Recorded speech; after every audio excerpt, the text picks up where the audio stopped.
आज देखे जाए हाजी जी जंतर मंतर पर आए प्रोटेस्ट करने के लिए, क्या कारण रहा, क्यों जंतर मंतर पर आना हुआ? न्यूज चैनल पर जो भी वक्ता ने कहा वो उसकी अपनी राय है, जिसकी पुष्टि नेशन न्यूज इंडिया नहीं करता। धन्यवाद जी। इस देश की बहन बेटियों के साथ में जो शोषण हो रहा है, हाँ, जिस देश के अंदर बहन बेटियों को देवी का रूप दिया जाता है, हाँ, उनके सम्मान में, और भारतीय जनता पार्टी के जो दांत खाने के और हैं, दिखाने के कुछ और हैं, कहते हैं बेटी पढ़ाओ बेटी बचाओ। इसके राज में, मोदी जी के राज में, जो अपनी बीवी को सम्मान नहीं दे सका, वो देश की बहन बेटियों को क्या सम्मान देगा? आज आप पार्टी पूरा बहन बेटियों के सम्मान में और बहन बेटियों की हिफाजत की दुहाई लगा रहे हैं कि इस देश के अंदर अगर बहन बेटियों की इज्जत और हिफाजत है तो इस देश की हिफाजत है।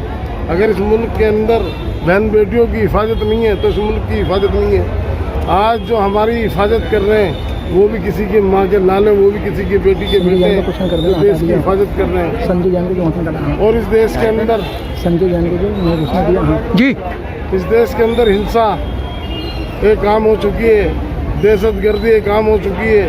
उस दहशतगर्दी के खिलाफ आज भारतीय जनता पार्टी के खिलाफ ये प्रोटेस्ट हुआ है, और सबकी डिमांड यही है कि क्या तो देश की हिफाजत करो, और इस देश के अंदर तुम्हारा कोई राग नहीं है, इस देश की पब्लिक के सामने इस्तीफा देने का काम करो। और इस देश को चलाने के लिए जो आदमी दिल्ली चला सकते हैं उस देश को भी चला सकते हैं।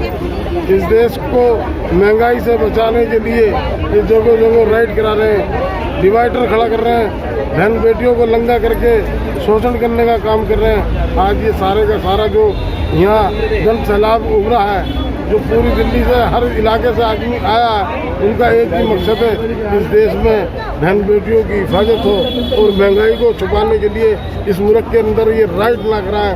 इस देश के अंदर रोजी रोजगार को देने के लिए ये राइट लग रहा है। बहन बेटियों का शोषण करने का मकसद यही है कि अगर इन्हें यहाँ इल्जा के रखेंगे तो ये नौकरी, ये रोजी रोजगार मांगेंगे, तो कहीं ना कहीं ये कभी किसी न किसी बहाने से पूरे देश को डिवाइडर पर ला के खड़ा कर देते हैं, किसी न किसी जगह हिंसा करा के देश को दिमाग में टेंशन देने का काम करते हैं। आने वाला वक्त ये कि हमें टेंशन नहीं लेनी है, हमें इन्हें टेंशन देनी है। भ्रष्टाचार को खत्म करना होगा पब्लिक को, मोदी जी को खत्म करना होगा पब्लिक को। मोदी मुर्दाबाद, अरविंद केजरीवाल जिंदाबाद। मोदी जी से कैसे मुक्ति पाएंगे आप, जो है थोड़ा सा हमें ये और बता दीजिए, क्या फार्मूला है मुक्ति पाने का? बाबा जी भीमराव अम्बेडकर जी ने एक ही ताकत दी है, हाँ, जो देश के राजा की भी ताकत वही है और एक रिक्शा चलाने वाले की भी ताकत वही है, हाँ, वोट की। तो बाबा जी भीमराव अम्बेडकर जी ने जो ताकत हमें वोट की दी है, हाँ, तो ये वोट के जरिए इन पे मिसाइलें दागी जाएंगी, और जिसका वोट होगा उसका राज होगा। वोट के जरिए इन्हें हराया जाएगा, और जो उनके सामने रोजी रोजगार गरीब जनता को देंगे वो जीतेगा। ठीक है।